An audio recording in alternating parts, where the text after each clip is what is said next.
Hello friends, ఈరోజు ఈ వీడియోలో మనం చూడబోయే topic room for error.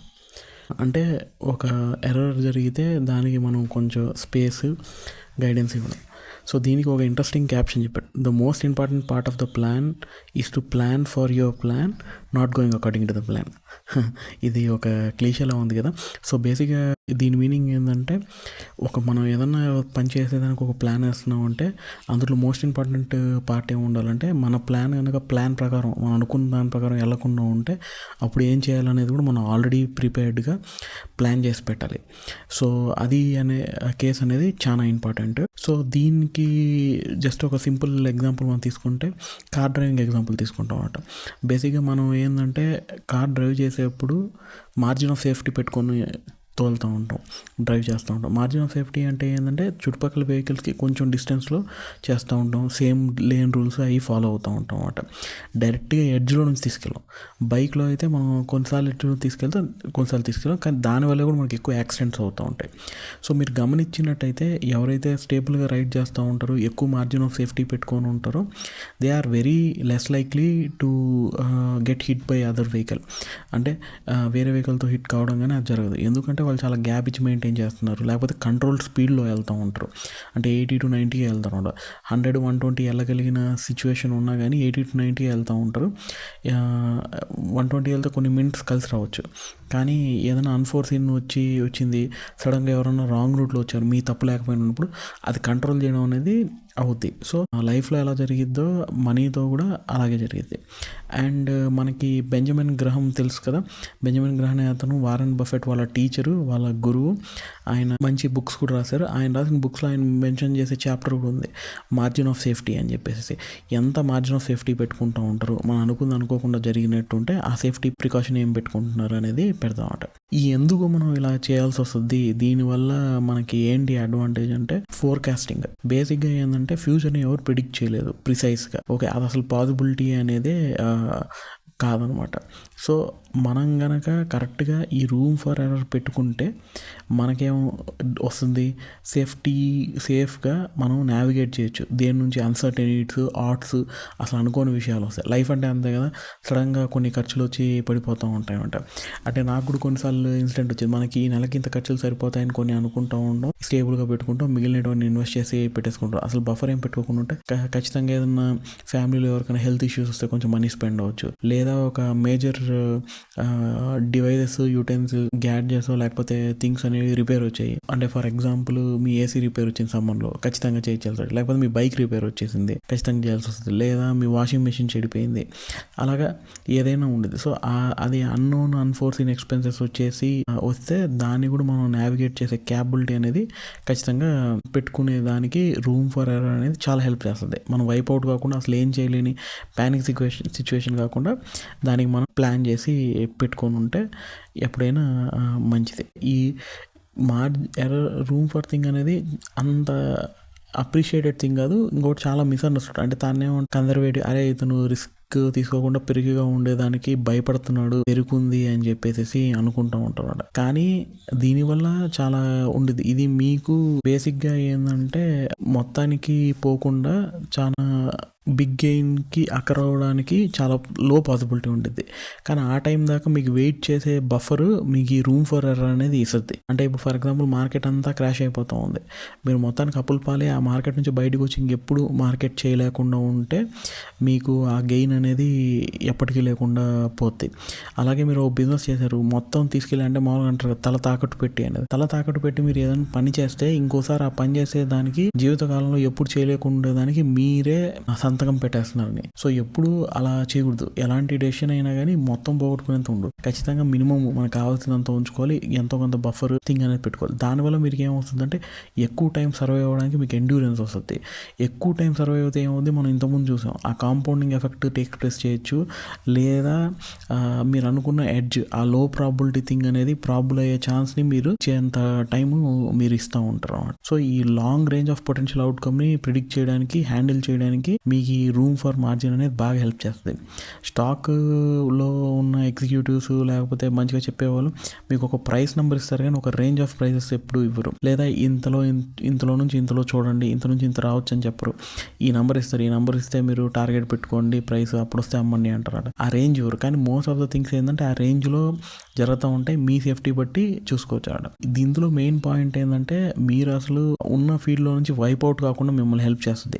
Sustain అయ్యడానికి మిమ్మల్ని ఎంతగానో హెల్ప్ చేస్తుంది అనమాట. ఇప్పుడు ఫర్ ఎగ్జాంపుల్ మీరు ఒక స్టాక్సే చేశారు. ఇప్పుడు లేటెస్ట్ ట్రంప్ వచ్చి టారిఫ్ విధింగానే స్టాక్స్ అని 20% 30% పడిపోయాయి. పడిపోగానే మన ఎక్సెల్ షీట్లో చూసేదానికి డేటా ఇవన్నీ బాగానే ఉండదు. కానీ ఆ ఎక్సెల్ షీట్లో ఏంటంటే మన ఎమోషన్స్ని థింక్ చేసేదానికి, మన ఇంట్లో పిల్లలు ఉన్నారు, వాళ్ళు ఫీజు కట్టాలా, దాని నుంచి రిటర్న్ వస్తుందని మీరు ఎక్స్పెక్ట్ చేశారు, ఇలాంటి కన్సిడరేషన్ చేయరు. ఈ వోలటైలిటీని వీటిని ప్లాన్ చేయడానికి రూమ్ ఫర్ ఎర్రర్ అనేది మనకి చాలా అంటే చాలా అద్భుతంగా బాగా యూజ్ అవుతుంది. అండ్ ఇందులో ఆథర్ ఒక పాయింట్ చెప్తా ఉంటారు. అంటే ఇప్పుడు మీరు ఫర్ ఎగ్జాంపుల్ రిటైర్మెంట్కి ప్లాన్ చేస్తూ ఉన్నారు. మీరేమనుకున్నారంటే మీరు పెట్టే అమౌంట్, ప్రతి సంవత్సరం పెట్టే అమౌంట్ 6%తో గ్రో అవుద్ది. సో మీరు ఒక 10 years 20 years 30 years వర్క్ చేస్తూ ఉంటారు. దాన్ని బట్టి నాకు ఒక అమౌంట్ వస్తుంది, నేను ఇంత అమౌంట్ ఇన్వెస్ట్ చేస్తే నాకు 6% 7% రిటర్న్ వస్తే దాని తర్వాత నాకు రిటైర్మెంట్ తర్వాత మనీ వచ్చేదానికి ఇంకేం ప్రాబ్లం లేదని మీరు అనుకున్నారు అనుకోండి. కానీ అఫ్కోర్స్ మీరు రిటైర్ అయ్యే టయానికే మార్కెట్ క్రాష్ ఉండింది అనుకోండి, మార్కెట్ కరెక్షన్ ఉండింది అనుకోండి, ఒక వరల్డ్ వార్ వచ్చింది అనుకోండి, అప్పుడు ఏంటి పరిస్థితి? అప్పుడు ఏం చేస్తారు మీరు? అమౌంట్ మీకు కావాలా? మీరు వేరే వాటికి ఏం ప్లాన్ చేసుకోలేదు, కరెక్ట్గా దాని మీద డిపెండ్ అయి ఉన్నారు. అప్పుడు ఏం చేస్తారు? సో అలాంటి టైంలోనే మీరు వైప్ అవుట్ కాకుండా, మొత్తం లాస్లో ఎగ్జిట్ కాకుండా మీకు యూజ్ అయ్యే థింగ్ ఏంటంటే రూమ్ ఫర్ ఎర్రర్ అనేది మీకు ఎప్పుడు చేస్తుంది. సో దీనికి మీరు ఏం చేసుకోవాలి? మీరు యాక్చువల్గా ప్లాన్ చేసే రిటైర్మెంట్ ఫండ్ మీరు అనుకున్న 6-7% లేకపోతే 10% అనుకుంటే అందుకు ప్లాన్ చేసుకోకండి, దాంట్లో సగానికి ప్లాన్ చేసుకోండి. అప్పుడు మీరు ప్లాన్ చేస్తే ఏమవుతుంది, అంతకన్నా మీకు ఎక్కువ వస్తే చాలా మంచిది, ఓ వెరీ గుడ్ మీకు బాగా వచ్చింది అని చెప్పి అనుకుంటారు. తక్కువ వచ్చినా లేకపోతే 1/3 తగ్గినా కానీ మీరు ఆల్రెడీ హాఫ్కి ప్లాన్ చేసుకున్నారు, 1/3 తగ్గింది కాబట్టి స్టిల్ మీరు అనుకుంది మీకు బాగా వస్తుంది. చార్లీ ముంజర్ తను వారెన్ బఫెట్ ఫ్రెండ్, వాళ్ళిద్దరు బెర్క్షైర్ హ్యాథవే చేశారు. He's a very good thinker, Charlie సాల్మానియక్ అని చెప్పేసి. తను ఒక కొటేషన్ చెప్పాడట, the best way to achieve felicity is to aim low. మనం హ్యాపీగా ఉండాలంటే మనం చాలా తక్కువ వాటి రిజల్ట్ని ఎక్స్పెక్ట్ చేస్తే ఎప్పుడు హ్యాపీగా ఉంటాం. సో తక్కువ రిజల్ట్ని ఎక్స్పెక్ట్ చేసి వెళ్తే, అంటే తక్కువ రిజల్ట్ అంటే తక్కువతో హ్యాపీగా ఉండమని నేను చెప్పట్లేదు, ఆ వచ్చే రిజల్ట్ అంటే మీరు ఇంత పనిని మీరు ఒక దాంట్లో పెట్టారంటే దాని నుంచి వచ్చే రిజల్ట్ మీరు తక్కువ ఎక్స్పెక్ట్ చేశారనుకోండి, అంతకన్నా ఎక్కువ వస్తే మీరు ఎప్పుడు హ్యాపీగానే ఉంటారు. ఇంకా ఆల్రెడీ తక్కువ ఎక్స్పెక్ట్ చేశారు కాబట్టి అంతకన్నా తక్కువ పోదు అనే మైండ్ సెట్లో మీరు ఉన్నారంటే మీకు యూజ్ అవుతుంది. అలాగే దీంట్లో ఇంకొక మెయిన్ పాయింట్ చెప్పేదంటే ఈ రూమ్ ఫర్ ఎర్రర్ అనే దానికి కూడా అంటే మనము చూసేదానికి కాదు, పెద్దగా బాగా రిచ్ పీపుల్ కూడా చేస్తారు. బిల్ గేట్స్ కూడా ఎలా పెట్టాడంటే 1 year శాలరీ మొత్తం వాళ్ళ ఆర్గనైజేషన్లో ఉండే వాళ్ళందరికీ మెయింటైన్ అయ్యేంత క్యాష్ ఫ్లో ఎప్పుడు పెట్టుకుంటారు. ఎందుకంటే మొత్తం అతాకుతం అయిపోయి అసలు ఏం బిజినెస్ రాకుండా వెళ్ళిపోయినా కానీ if you want to sustain that organisation 1 yearకి సరిపడా శాలరీ ఖచ్చితంగా ఉండాలని పెట్టుకుంటారు.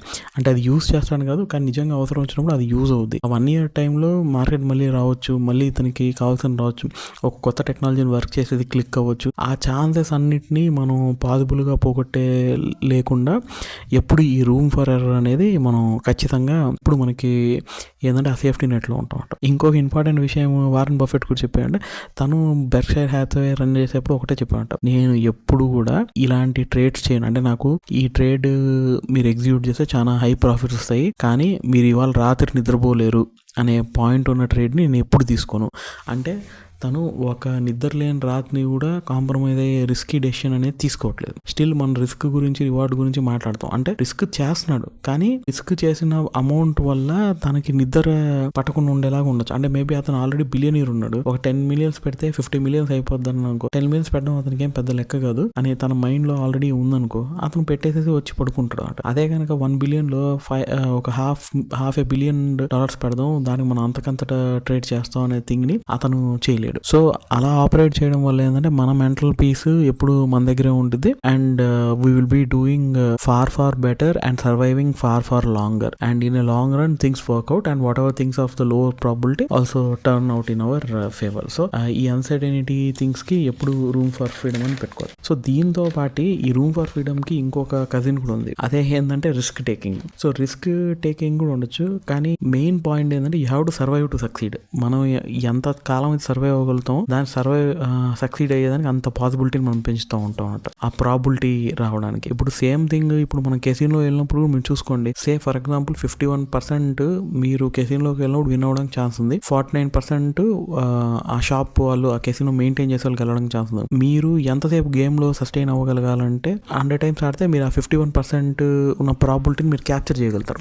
అలా కాకుండా మీరు ఫస్ట్ 20 సార్లు ఆడారు అనుకోండి, ఆ 20 సార్లు తగలడమే కెసినోకే ఫర్గా వచ్చింది అనుకోండి, మీరు మొత్తానికి ఉడ్చుకొని పోతారన్నమాట. సో అంత అమౌంట్ మీరు బఫర్ పెట్టుకొని ఆడగలిగేలా ఉండాలి. సో అదే రియల్ గేమ్. అందుకే సక్సెస్ అయ్యే వాళ్ళు చేసే రిస్క్, వాళ్ళ అపటైట్ చూసి, అంటే ఒక లెవెల్ ఆఫ్ మనీ చేయడానికి ఖచ్చితంగా రిస్క్ చేయాలి. అంటే అది పోయినా మనకు ఫరక్ పడదు, పెద్ద లైఫ్లో డిఫరెన్స్ రాదు, ఆల్రెడీ మనం రాక్ బాటంలో ఉన్నాం అంటే ఆ టైంలో ఏమీ కాదు, కానీ ఓవరాల్ ఏంటంటే చేయొచ్చు. ఇంకొక పాయింట్ ఏంటంటే మీరు రిస్క్ లవింగ్, ఇంకోటి అవర్స్ టు రూయిన్ రెండు ఉండొచ్చు. అంటే నేను నాకు రిస్క్ చేయడం ఇష్టమే, కానీ అట్లా అని చెప్పి మొత్తం నేను నాశనం కాకుండా పోయేదాన్ని కూడా మీరు ప్లాన్ చేసుకోవచ్చు. దాని ఎలా చేసుకోవచ్చు అంటే, ఇందులో ఆథర్ ఎలా చేస్తారంటే బేర్ బెల్ట్ అప్రోచ్ యూస్ చేస్తాం. బేర్ బెల్ట్ అంటే మన డంబెల్స్ ఉంటాయి కదా, ఒక పక్క రిస్క్, ఇంకో పక్క సేఫ్టీ, రెండింటిని హ్యాండిల్ చేస్తాం. ఒక పార్ట్ని మాత్రం ఖచ్చితంగా నేను టైం కాపాడుకుంటాను, ఇంకో పార్ట్ని నేను రిస్క్ చేస్తూ ఉంటాను. ఆ రిస్క్ చేసిన వాటిల్లో ఆ రిస్క్ నుంచి వచ్చే రిజల్ట్ రావడానికి, ఆ వెయిట్ టైం చేయడానికి మీకు ఆ సేఫ్టీలో మీరు పెట్టుకున్న థింగ్ అనేది ఎప్పుడు యూజ్ అవుతుంది. సో అది మీకు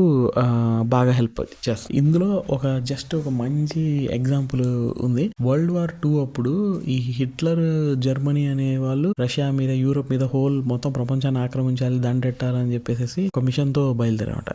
కానీ ఇక్కడ చాలా ఇంట్రెస్టింగ్ థింగ్ అంటే, లాస్ట్ స్టేజ్ ఆఫ్ వార్ లో మొత్తం ఓడిపోయి ఇంకా జర్మనీ మొత్తం ఆడుతుందంటే వాళ్ళు రష్యా దాకా వెళ్ళిపోయారు. రష్యా అనేది చాలా పెద్ద కంట్రీ, ఇంకా అది ఆక్రమిస్తే ప్రపంచం మొత్తం జర్మనీ చేతిలో వచ్చేస్తుంది.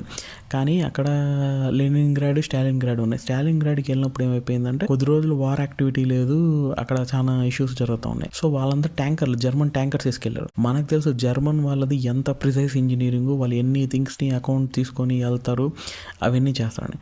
కానీ అక్కడ ఏం జరిగిందో తెలిస్తే మీరు షాక్ అవుతారు అన్నమాట. 100కి 80 ట్యాంకర్లు ఫెయిల్ అయిపోయాయి.